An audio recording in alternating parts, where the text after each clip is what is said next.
Hello students, हमने last class के अंदर पढ़ा था थ्रस्ट प्रेशर के बारे में।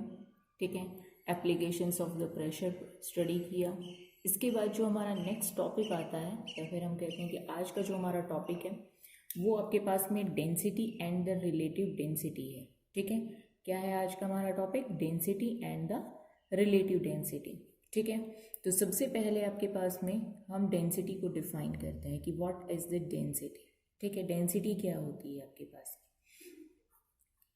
तो यहाँ पर आपके पास में डेंसिटी से रिलेशन है यहाँ पर आपके पास में कि मास पर यूनिट वॉल्यूम, मास पर यूनिट वॉल्यूम।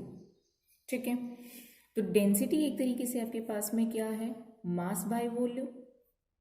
इसका मतलब फिजिकली क्या बनेगा आपके पास में कि कितने वॉल्यूम में आपके पास में या फिर एक यूनिट वॉल्यूम में, यूनिट वॉल्यूम के अंदर कितना मास कंटेन होता है, that is called the density. ठीक है, कि आपके पास में फिजिकली अगर आप इसको चेकआउट करना चाहते हैं तो फिजिकली क्या होगा आपके पास में कि यूनिट वॉल्यूम में हम कितना मास कंटेन कर पाते हैं। फॉर एग्जांपल आपके पास में कोई क्यूबिकल बॉक्स है आपके पास में, क्यूब शेप का। ठीक है, तो क्यूब का हम वॉल्यूम कैलकुलेट कर सकते हैं। तो हम उस वॉल्यूम में कंसीडर करते हैं, उस बॉक्स के अंदर आपके पास में क्यूब वाले जो बॉक्स है उसके अंदर आपने कुछ क्वांटिटी डाली है। मास का मतलब क्वांटिटी ऑफ मैटर है, तो आपने कुछ क्वांटिटी डाली है। ठीक है, तो वो कितनी क्वांटिटी कंटेन करता है। ठीक है, वो उसका जो वॉल्यूम है वो कितनी क्वांटिटी को कंटेन करता है, that is called the density. ठीक है, तो यहाँ से आपके पास में डेंसिटी का फॉर्मूला जो है, मैथमेटिकली जो फॉर्मूला है वो आपके पास में है। यहाँ पर डेंसिटी जो होती है वो होती है मास बाय वॉल्यूम। और डेंसिटी को हम किससे डिनोट करते हैं? It is denoted by rho, RHO, rho बोलते हैं हम इसे। ठीक है, ये इसका सिंबल है इस तरीके से और इसको रो कहा जाता है। ठीक है, देन रो आपके पास में मास को हम m से डिनोट करते हैं, वॉल्यूम को v से, दैट इज द फॉर्मूला। ठीक है, तो ये आपके पास में फॉर्मूला आता है। अगर आपसे कहा जाए कि calculate the SI unit, SI unit calculate करने को कहा जाए तब क्या होगा आपके पास में? मास की SI यूनिट क्या होती है? अगर आप कैलकुलेट करते हैं तो मास की SI यूनिट आपके पास में होती है किलोग्राम। वॉल्यूम की क्या होगी? Metre cube. ठीक है, तो रो की SI यूनिट यहाँ पर पुट करोगे तो क्या बनेगी? Kilogram divided by metre cube, that is equal to kilogram per metre cube. This is the SI unit. ठीक है, सेम आपसे कहा जाए कि कैलकुलेट द CGS यूनिट, तो CGS यूनिट आप कैसे कैलकुलेट करेंगे? अगेन मास की CGS यूनिट क्या होगी आपके पास में? ग्राम। वॉल्यूम की क्या होगी? Centimetre cube. तो यहाँ से आपके पास में रो की CGS यूनिट क्या बनती है? Gram divided by centimetre cube, that is gram per centimetre cube.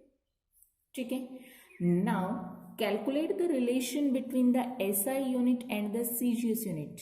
आपको इन दोनों के बीच में रिलेशन फाइंड आउट करने को कहा जाए। फॉर एग्जांपल आपने कैलकुलेट किया था किसमें? 1 न्यूटन एंड डाइन में कैलकुलेट किया था कि आपके पास में 1 न्यूटन जो होता है वो 10⁵ डाइन के इक्वल आता है। ठीक है, ये आपके पास में SI यूनिट थी और ये क्या था आपके पास में? CGS unit. ठीक है, तो SI यूनिट और CGS यूनिट के अंदर आपने ये रिलेशन फाइंड आउट किया था वहां पर फोर्स के केस में। इसी तरीके से अगर डेंसिटी के लिए कैलकुलेट करने को कहा जाए तो क्या होगा आपके पास में? ठीक है, वो हमें फाइंड आउट करना है। तो CGS यूनिट की SI यूनिट क्या है आपके पास में डेंसिटी की? Kilogram per metre cube. ठीक है, तो आपको ये चेकआउट करना है कि ये कितने के इक्वल आता है। तो आप क्या लिख सकते हैं? 1 kilogram divided by 1 metre cube. 1 kilogram में कितने ग्राम होते हैं? 1000 ग्राम डिवाइडेड बाय 1 मीटर में, 1 मीटर में कितने सेंटीमीटर होते हैं? 100 सेंटीमीटर। तो ये क्यूब है, वी रिमेंबर। तो क्यूब का मतलब 3 टाइम आएगा 100, 3 बार आप मीटर है यहाँ पर, मीटर क्यूब का मतलब है मीटर इंटू में मीटर इंटू में मीटर। इसी तरीके से 3 टाइम्स चेंज करेंगे हम, इनटू में मैं क्या लिख सकती हूँ, सेंटीमीटर का क्यूब हो जाएगा आपके पास में। तो यहाँ से आपके पास में 1 किलोग्राम पर मीटर क्यूब ये इक्वल है, इनको कैलकुलेट करोगे तो कितना आएगा आपके पास में, यहाँ से कितना आ रहा है आपके पास में 3 2 3 हो गया कैलकुलेट, तो 1/1000 ग्राम पर सेंटीमीटर क्यूब। ठीक है, ये आ रहा है आपके पास में। देन अगर आप इन दोनों को कैलकुलेट करेंगे तो यहाँ से आपके पास में क्या आएगा, 1 किलोग्राम पर मीटर क्यूब किसके इक्वल आएगा, 10⁻³ लिखा जा सकता है, ऊपर लिखेंगे तो -3 ग्राम पर सेंटीमीटर क्यूब। या तो आप ये रिलेशन याद रखें या फिर क्या करेंगे, इसको इधर लेकर जाओ तो यहाँ पर आपके पास में माइनस की जगह पे क्या हो जाएगा, 1000 को आप इस साइड लेकर जाओगे तो मल्टीप्लाई में, यहाँ डिवाइड में है तो इस साइड लेकर जाओगे तो क्या होगा 1000 kg per metre cube that is equal to gram per centimetre cube. और इसको क्या लिखा जा सकता है, 10⁻³ किलोग्राम पर मीटर क्यूब किसके इक्वल आता है, 1 ग्राम पर सेंटीमीटर क्यूब के इक्वल आता है। That is the relation. ठीक है, तो this is the relation between the CGS and the SI unit for the density. ठीक है, अब आपके पास में नेक्स्ट आता है कि रिलेटिव डेंसिटी क्या होती है। ठीक है, नेक्स्ट है आपके पास में रिलेटिव डेंसिटी। डेंसिटी आपने पढ़ लिया तो डेंसिटी तो वही रहेगा, मास by volume. What is the meaning of relative, relative का मतलब होता है आपके पास में, हम कहते हैं कि ये हमारे रिलेटिव्स हैं, यानी कि हमारे रिलेशन में है, हम उनके साथ अपना रिलेशन बताते हैं। ठीक है, कि हमारे फादर है, मदर है, ब्रदर है, तो एक रिलेशन बताते हैं। ठीक है, किसी के रेफरेंस में बताते हैं, किसके रेफरेंस में बता रहे हैं, अगर ये मेरा भाई है दैट मीन्स आप अपने रेफरेंस में बता रहे हैं कि वो आपका भाई है। इसी तरीके से यहाँ पर भी आपको रिलेटिव डेंसिटी बतानी है। ठीक है, यानी कि डेंसिटी का रिलेशन निकालना है, किसी के रेफरेंस में आपको डेंसिटी को कैलकुलेट करना है। ठीक है, तो रिलेटिव डेंसिटी के लिए फॉर्मूला क्या बनेगा आपके पास में, relative density is equal to क्या होगा आपके पास में, मास बाय वॉल्यूम होता है आपके पास में। ठीक है, तो यहां पर आएगी आपके पास में रिलेटिव डेंसिटी की डेफिनेशन होती है, डेंसिटी ऑफ सब्सटेंस, जिस सब्सटेंस की आप डेंसिटी निकालना चाहते हैं या जिसकी बताना चाह रहे हैं उस सब्सटेंस की density divided by density of water at 4 degree Celsius. ठीक है, किसके रेफरेंस में बतानी है हमें, डेंसिटी ऑफ वाटर के रेफरेंस में हमेशा निकालते हैं हम, और वाटर एट 4 डिग्री सेल्सियस होना चाहिए आपके पास में। ठीक है, जैसे आपने कहा कि ये मेरा भाई है, दैट मीन्स आप अपना रेफरेंस बता रहे हैं, तो हम किसके रेफरेंस में बताएंगे, हमेशा ही density of water at 4 degree Celsius. ठीक है, इसके लिए आपके पास में ये बनता है फॉर्मूला।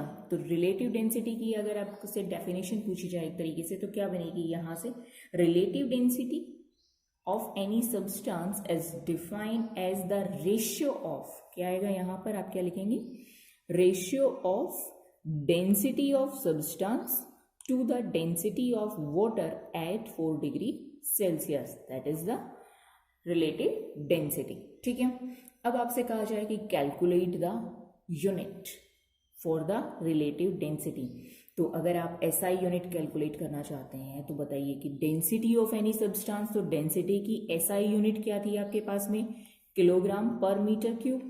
तो एसआई यूनिट क्या है आपके पास में, kilogram per metre cube divided by density of water, चाहे आप किसी सब्सटेंस की निकालें या किसी या फिर वाटर के लिए निकालें, किसी के लिए भी डेंसिटी निकालें, एसआई यूनिट तो यही रहेगी। तो एसआई यहाँ पर आपके पास में डेंसिटी ऑफ सब्सटेंस को आप किस में मेजर करोगे, किलोग्राम पर मीटर क्यूब में, और डेंसिटी ऑफ वाटर को भी किस में मेजर करोगे, किलोग्राम पर मीटर क्यूब में। तो दोनों कैंसिल आउट, दैट मीन्स यहाँ पर क्या आएगा, nothing, that means no unit, कोई यूनिट नहीं होती है, या यूनिट लेस क्वांटिटी। ठीक है, क्या हो गई आपके पास में, यूनिट लेस क्वांटिटी। तो रिलेटिव डेंसिटी की कोई यूनिट नहीं होती है, इट इज अ नंबर, एक नंबर होता है आपके पास में, ठीक है, और उसकी कोई भी यूनिट नहीं होती है, it is unit less quantity, ठीक है। क्यों? क्योंकि सेम यूनिट है आपके पास में, डेंसिटी बाय डेंसिटी है ना, तो सेम यूनिट होंगी आपके पास में और वो एक दूसरे से कैंसिल आउट हो गई है, तो आपके पास में कोई यूनिट नहीं होती है, ठीक है। अब आपसे कहा जाए कि calculate the relative density for the any substance, substance आप कोई भी ले सकते हैं, आप आयरन ले सकते हैं, ठीक है। फॉर एग्जांपल अगर आपसे कहा जाए calculate the relative density of iron, ठीक है, कि आयरन की रिलेटिव डेंसिटी कैलकुलेट कीजिए, तब आप क्या करेंगे, तो रिलेटिव डेंसिटी का फॉर्मूला क्या बनेगा आपके पास में, डेंसिटी ऑफ सब्सटेंस, सब्सटेंस का मतलब कौन सा सब्सटेंस है इस बार आपके पास में, आयरन, आयरन की कैलकुलेट करनी है, divided by density of water at 4 degree Celsius रहेगा, दिस इज द फॉर्मूला। उसके लिए आपके पास में किसी और सब्सटेंस के लिए आए, आपको कहा जाए कि calculate the relative density for the air, air के लिए कैलकुलेट करने को कहा जाए तो क्या आएगा आपके पास में फॉर्मूला, डेंसिटी ऑफ आयरन की जगह पे क्या हो जाएगा, एयर कैलकुलेट कर सकते हैं आप। अगेन ये तो सेम रहेगा आपके पास में कि density of water at 4 degree Celsius, ठीक है। अब आपके पास में क्या आता है, नेक्स्ट है आपके पास में कि डेंसिटी क्या होती है, मास बाय वॉल्यूम। तो देखो relative density is equal to, मैं इसको लिख रही हूं, क्या लिखूं, mass of iron divided by volume of iron लिखा जा सकता है। डेंसिटी का मतलब मास बाय वॉल्यूम यही होगा, completely divided by density of water का मतलब क्या होगा, mass of water divided by volume of water, ठीक है, एट 4 डिग्री सेल्सियस हैं दोनों ही चीजें आपके पास में, ठीक है। तो यहां से आपके पास में रिलेटिव डेंसिटी के लिए फॉर्मूला क्या बनेगा आपके पास में, मास ऑफ आयरन, मैं इसको ऐसे लिख सकती हूँ, divided by volume of iron की जगह पे आप जर्नल फॉर्मूला कैलकुलेट करें तो सब्सटेंस भी लिख सकते हैं, ठीक है, यहाँ पर आप सब्सटेंस भी लिख सकते हैं आयरन की जगह पे, कोई प्रॉब्लम नहीं है। इनटू में यहाँ से ये रिवर्स होगा तो ये वॉल्यूम टर्म ऊपर जाएगी, volume of water divided by mass of water, ठीक है। तो यहाँ से आपके पास में ये बनेगा formula, volume of the water divided by mass of the water, ठीक है। अगर आपसे कहा जाए, यहाँ पर एक कंडीशन रख दी जाए कि volume of substance is equal to the volume of water, ठीक है, आपसे ये कंडीशन रखने को कहा जाए, that means volume of substance and volume of water दोनों इक्वल हैं, तो अगर इक्वल है तो दोनों कैंसिल आउट हो जाएंगे, ठीक है। तो रिलेटिव डेंसिटी क्या बनेगा formula, relative density is equal to क्या बच रहा है यहाँ पर, mass of substance divided by क्या बचेगा आपके पास में, mass of the water at 4 degree Celsius, ठीक है।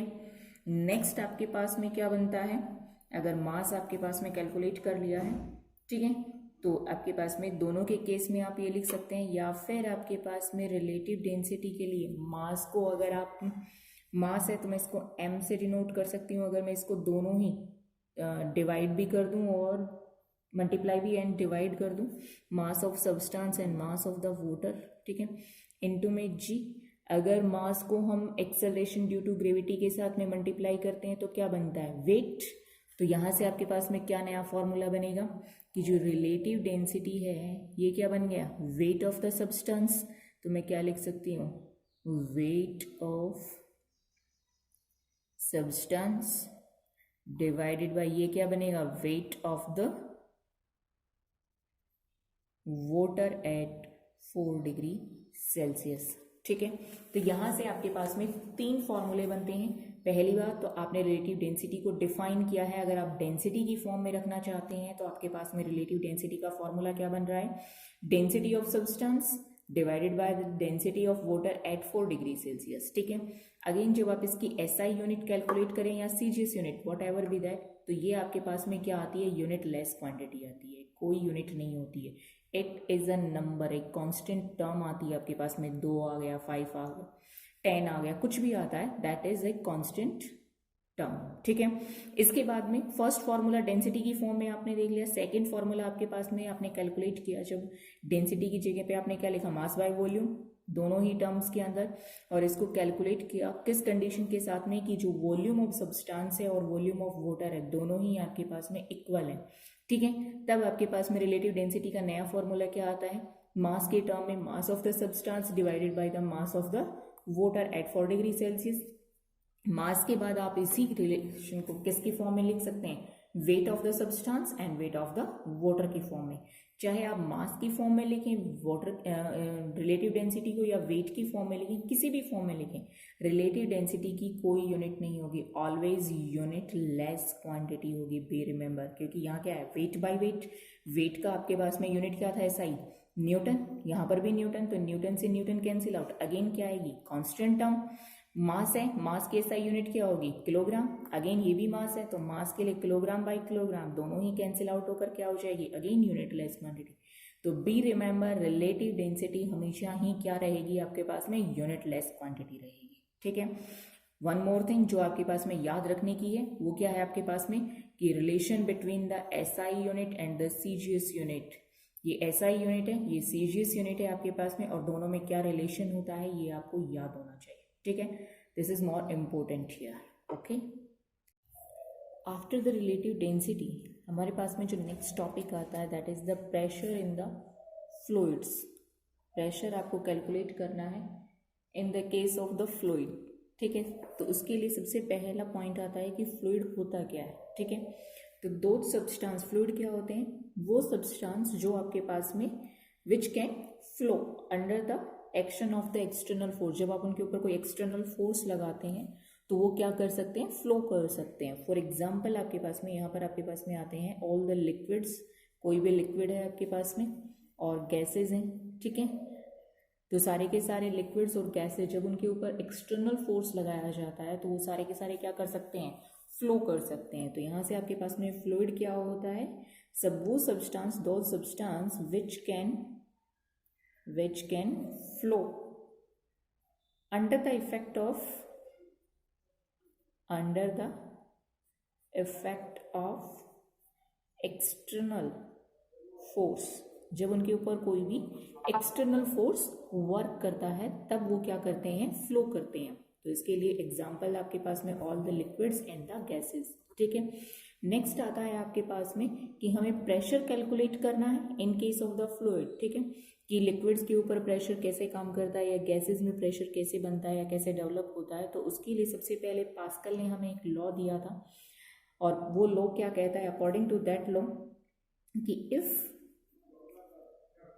एनी फ्लूइड, कोई भी फ्लूइड है आपके पास में, इज इनक्लोज्ड, आपने उसको इनक्लोज्ड किया है इन एनी कंटेनर। ठीक है, इफ एनी फ्लूइड, कोई भी फ्लूइड है आपके पास में, इज इनक्लोज, वो फिल है किसके अंदर, इन एनी कंटेनर, किसी कंटेनर के अंदर, देन दैट फ्लूइड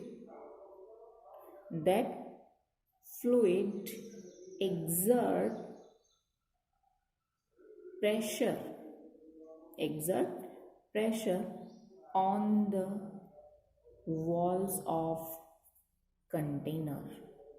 ठीक है, वो आपके पास में उसकी वॉल्स ऑफ कंटेनर, जो आपके पास में जिस कंटेनर में आपने उसको फिल किया है, उसकी वॉल्स के ऊपर प्रेशर एग्जर्ट करेगा, उसके ऊपर प्रेशर अप्लाई करता है एक तरीके से। ठीक है, पास्कल ने एक लॉ दिया था इसके लिए, प्रेशर ऑफ द फ्लूइड्स के लिए, और वो आपके पास में क्या था कि if any fluid is enclose, अगर आप किसी फ्लूइड को, कोई भी लिक्विड है आपके पास में या वाटर ही फॉर एग्जांपल, आपने उसको किसी कंटेनर में फिल किया हुआ है, किसी बर्तन में आपने उसको फिल कर लिया है। ठीक है, तो वो क्या करता है, वो फ्लूइड प्रेशर अप्लाई करता है एक तरीके से on the wall of that container. ठीक है, और वो प्रेशर आपको कैलकुलेट करना है कि वो प्रेशर किस तरीके से, कितने अमाउंट में होगा। ठीक है, किन किन फैक्टर्स के ऊपर वो प्रेशर डिपेंड करता है, ये चीज़ हमें अभी कैलकुलेट करनी है। ठीक है, तो हम क्या चीज़ कैलकुलेट करने जा रहे हैं, यहाँ पर प्रेशर कैलकुलेट करने जा रहे हैं। ठीक है, प्रेशर एक्सर्टेड बाय लिक्विड, और मैं ये कह सकती हूँ कि फ्लूइड्स, आपके पास में कोई भी फ्लूइड हो सकता है, लिक्विड भी हो सकता है, कोई गैस भी हो सकती है, ठीक है। वो आपको अब कैलकुलेट करना है कि वो किन किन फैक्टर्स के ऊपर डिपेंड करेगा, कितने अमाउंट में होगा, ठीक है। अगर वो चीज़ें आपको कैलकुलेट करनी है, ठीक है, तो उसके लिए आप क्या करेंगे, हम सबसे पहले कंसीडर करते हैं आपके पास में कि कोई कंटेनर है, ठीक है। आपने कोई कंटेनर कंसीडर किया हुआ है, दिस इज द कंटेनर, ठीक है। इस कंटेनर के अंदर आपने कोई लिक्विड फिल किया हुआ है, ठीक है। ये कुछ लिक्विड फिल किया हुआ है आपने, इसमें कोई भी आपने फ्लूइड या लिक्विड की जगह पे आप फ्लूइड भी कंसीडर कर सकते हैं, क्योंकि लिक्विड भी हो सकता है या फिर कोई गैस भी आप फिल कर सकते हैं इसके अंदर, ठीक है। तो कोई भी फ्लूइड आपने इसके अंदर फिल किया हुआ है, ठीक है। अब आप कंसीडर करते हैं कि जो वो लिक्विड या फ्लूइड आपने जो इसके अंदर इंसर्ट किया हुआ है, जो फिल किया हुआ है, उसमें से उसके लिए आपने एक स्मॉल सा सिलेंड्रिकल, उस कंटेनर में से, उस लिक्विड में से आपने एक पोर्शन इमेजिन किया है या कंसीडर किया है, ठीक है, उस लिक्विड का। तो कंसीडर आप क्या कर रहे हैं, इमेजिन क्या कर रहे हैं, एक सिलेंड्रिकल, क्या कंसीडर कर रहे हैं, सिलेंड्रिकल कॉलम ऑफ लिक्विड, ठीक है। और उसके लिए उसकी हाइट आपने कंसीडर की है, क्या, कि उसकी हाइट h है, area of cross section a है, ठीक है। और जो आपने लिक्विड फिल किया था, लिक्विड, उसकी डेंसिटी क्या है आपके पास में, डेंसिटी रो है, ठीक है। डेंसिटी को वैसे भी हमने किससे डिनोट किया था, अभी रो से डिनोट किया था, तो उसकी डेंसिटी आपके पास में रो है। अब आपको कैलकुलेट क्या करना है, प्रेशर कैलकुलेट करना है। तो प्रेशर का फॉर्मूला क्या होता है आपके पास में, आपने पढ़ा था कि प्रेशर कैलकुलेट करना है, दैट मीन्स आपको क्या कैलकुलेट करना है, फोर्स बाय एरिया कैलकुलेट करना है, ठीक है। तो फोर्स बाय एरिया कैलकुलेट करना है। एरिया तो हमें पता है कि कितना गिवन है, ए गिवन है। तो अगर आप फोर्स कैलकुलेट कर लेते हैं, एफ कैलकुलेट कर लेते हैं, तो आप यहाँ पर वैल्यूज पुट कर देंगे तो प्रेशर की वैल्यू आ जाएगी आपके पास में, ठीक है। तो सबसे पहले हमें क्या कैलकुलेट करना है, फोर्स कैलकुलेट करना है, ठीक है। और हमने क्या कहा था कि जो फोर्स होता है ये क्या करेगा, ये लिक्विड जो इसके अंदर फिल किया है, इस कंटेनर्स की वॉल के ऊपर प्रेशर एक्सर्ट करेगा ऑल डायरेक्शंस के अंदर, ठीक है। ऑल डायरेक्शन में ही एक्सर्ट करता है। जैसे किसी बैलून में जब आप एयर भरते हैं तो क्या होता है उसके अंदर, वो एयर क्या करती है, एक तरीके से उस बैलून की जो वॉल्स होती हैं उनके ऊपर क्या करती है, प्रेशर अप्लाई करती है एक तरीके से। इसीलिए आपके पास में वही सेम प्रोसीजर यहाँ पर है। तो आपने जो लिक्विड फिल किया है वो लिक्विड भी क्या करेगा, हमेशा ही इसकी वॉल्स के ऊपर फोर्स अप्लाई करेगा इन ऑल द डायरेक्शंस, ठीक है। तो यहाँ पर जो फोर्स है उसको मैं वेट के इक्वल लिख सकती हूँ, क्योंकि वेट की भी तो यूनिट हमारे पास में न्यूटन ही थी, ठीक है। तो वेट का मतलब क्या होगा, वेट का मतलब है मास इनटू में एक्सेलरेशन ड्यू टू ग्रेविटी, ठीक है। अगर आप मास कैलकुलेट कर लेते हैं इस कॉलम के लिए जो आपने कंसीडर किया था, तो उसकी वैल्यू हम यहाँ पे पुट कर देंगे, हमारे पास में किसकी वैल्यू आ जाएगी, फोर्स की वैल्यू आ जाएगी, ठीक है। अब मास कैलकुलेट करना है आपको, किसके लिए, इस कंटेनर के लिए, इस लिक्विड के कॉलम के लिए जो आपने अंदर कंसीडर किया हुआ, ठीक है। तो मास के लिए क्या करेंगे आप, क्या कैलकुलेट, आपको पता क्या है, अभी आपने एक टर्म पढ़ी है, क्या, डेंसिटी। डेंसिटी का फॉर्मूला क्या था, मास बाय वॉल्यूम, ठीक है। तो यहाँ से आपके पास में अगर मैं वॉल्यूम को इस साइड लेकर जाती हूँ तो मास का फॉर्मूला क्या बनेगा, mass is equal to density into में वॉल्यूम, यही बन रहा है आपके पास में फॉर्मूला, ठीक है। तो अब आपके पास में मास का नया फॉर्मूला निकल कर आ रहा है यहाँ से, mass is equal to density, density of liquid है तो डेंसिटी ऑफ लिक्विड को आपने क्या लिखा था, रो कंसीडर किया हुआ है यहाँ पर, ठीक है। तो मैं उसको रो लिख सकती हूँ, इनटू में वॉल्यूम को वी लिखा जा सकता है, ठीक है। वॉल्यूम को आप क्या कंसीडर कर सकते हैं, वी कंसीडर कर सकते हैं। Then volume of this container क्या बनेगा, volume of this liquid column क्या बनेगा आपके पास में, अगर मैं एरिया इनटू में हाइट कर देती हूँ तो वॉल्यूम आ जाएगा आपके पास में। तो mass is equal to density into में वॉल्यूम के लिए क्या लिखा जा सकता है, एरिया कितना है, ए कंसीडर किया है आपने, इनटू में हाइट कितनी है, एच, तो यहाँ से मास की वैल्यू कितनी आ रही है, रो ए एच आ रही है, ठीक है। तो force that is equal to weight था आपके पास में, वेट की जगह पे मास इनटू में जी, मास की वैल्यू ये रही है आपके पास में रो ए एच इनटू में जी, दैट इज द फोर्स, ठीक है। फोर्स की वैल्यू आपने कैलकुलेट कर ली है, तो यहां से आप प्रेशर क्या था आपके पास में, फोर्स बाई एरिया ही था, तो यहां पर आप वैल्यू पुट करो, rho A H G divided by A आएगा। ए एरिया है आपके पास में, दोनों ही सेम होंगे क्योंकि वो लिक्विड कॉलन के लिए कंसिडर किए हुए हैं, तो दोनों कैंसिल आउट हो गए। तो फाइनली आपके पास में प्रेशर क्या होता है, रो एच इंटू में जी। फाइनली प्रेशर क्या है आपके पास में, रो एच जी। तो किन किन फैक्टर्स पे डिपेंड कर रहा है यहां से आपके पास में, ये कौन सा प्रेशर है, pressure exerted by the liquid, क्योंकि ये जो डेंसिटी थी ये याद रखिएगा कि लिक्विड की डेंसिटी है, क्या है, डेंसिटी ऑफ लिक्विड है, ना कि जो आपने आउटसाइड कंटेनर कंसीडर किया था उसकी डेंसिटी नहीं है, ठीक है। किसकी डेंसिटी है, लिक्विड या जो गैस आप इस कंटेनर के अंदर फिल करेंगे उसकी डेंसिटी है ये, ठीक है। तो ये आपके पास में प्रेशर आ गया, किसके लिए आया है, pressure exerted by that liquid at the point inside the liquid is, ठीक है, इनसाइड द कंटेनर। इसके बाद ये प्रेशर आपके पास किन किन फैक्टर्स के ऊपर डिपेंड करता है, ठीक है, आपको ये फाइंड करना है यहाँ पर। तो यहाँ से आपके पास में प्रेशर किसके डायरेक्टली प्रोपोर्शनल है, डेंसिटी ऑफ लिक्विड के, यानी कि लिक्विड की डेंसिटी जितनी ज़्यादा होगी प्रेशर भी उतना ही ज़्यादा होगा, ठीक है। फर्स्ट पॉइंट ये बना। सेकंड फैक्टर है आपके पास में P is again directly proportional to the height, जैसे जैसे आपके पास में हाइट बढ़ती हुई जाएगी प्रेशर भी क्या होगा, बढ़ता हुआ जाएगा, ठीक है।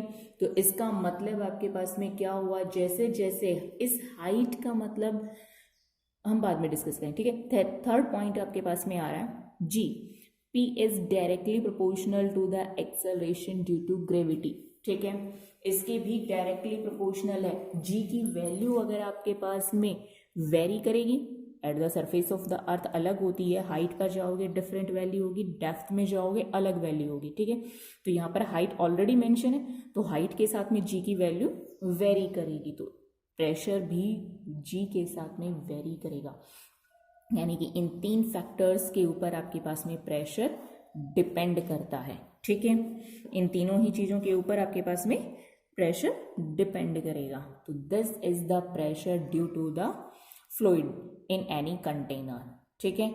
ये आपके पास में बनता है कि किसी भी कंटेनर में अगर आपने कोई भी फ्लूइड या लिक्विड है, कोई गैस है, वो फिल किया है आपने, और उसके लिए अगर आपसे कहा जाए कि कैलकुलेट द प्रेशर, तो आपके पास में प्रेशर किन किन फैक्टर्स के ऊपर डिपेंड करेगा, कि कितनी डेंसिटी है किसकी, जो लिक्विड या गैस आपने इसमें फिल किया है उसकी डेंसिटी, और लिक्विड उस फ्लूइड की डेंसिटी पे डिपेंड करेगा।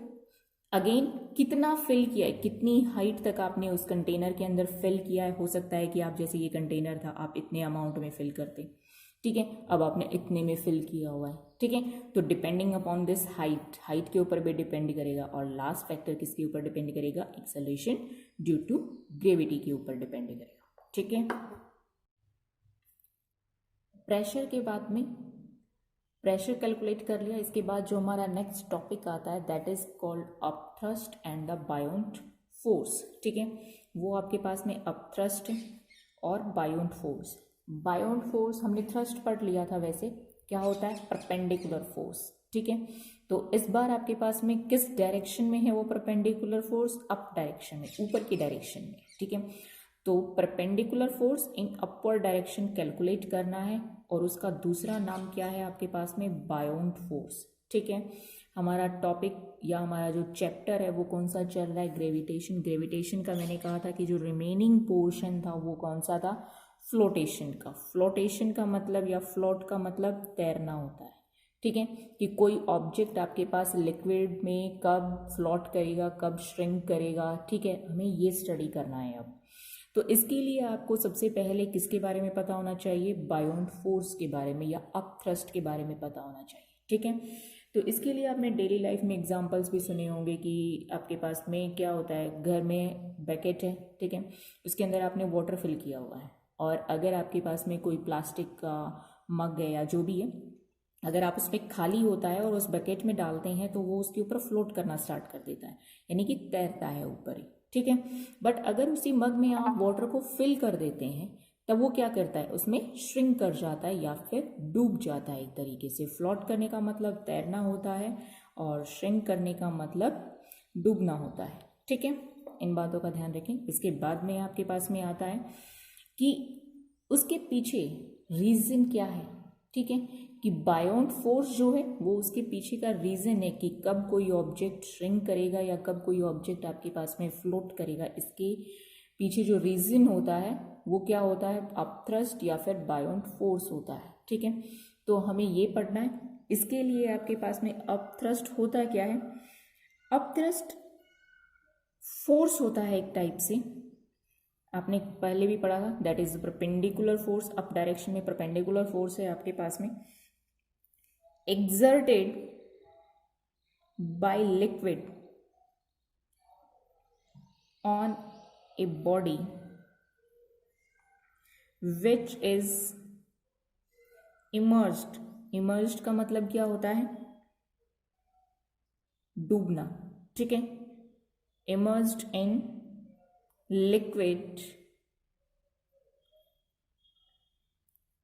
is known as upthrust, ठीक है। Perpendicular force exerted by the liquid, हमने अभी पढ़ा था, लिक्विड प्रेशर एक्सर्ट करते हैं कंटेनर्स जिसमें भी आप उसको फिल करते हैं उसकी वॉल्स के ऊपर, ये टॉपिक हम पढ़ चुके हैं अभी अभी, ठीक है। उसके बाद ही हमने क्या कैलकुलेट किया, अप थ्रस्ट कैलकुलेट किया है। तो अप थ्रस्ट क्या होगा, हमें मालूम है कि लिक्विड ऑलरेडी फोर्स लगाएगा या प्रेशर लगाएगा उसके ऊपर, ठीक है। तो perpendicular force exerted by the liquid on an object, जैसे आपने एग्जाम्पल लिया था अभी, क्या, मग वाला और बैकेट वाला, ठीक है। तो उसमें मग के ऊपर जो लिक्विड है वो क्या करता है, फोर्स लगाता है, ठीक है, अप डायरेक्शन में। तभी वो क्या करता है, जब खाली होता है तब वो फ्लोट करता है, और जब उसमें कुछ लिक्विड फिल कर देते हैं तो वो क्या करने लगता है, श्रिंक कर जाता है, ठीक है।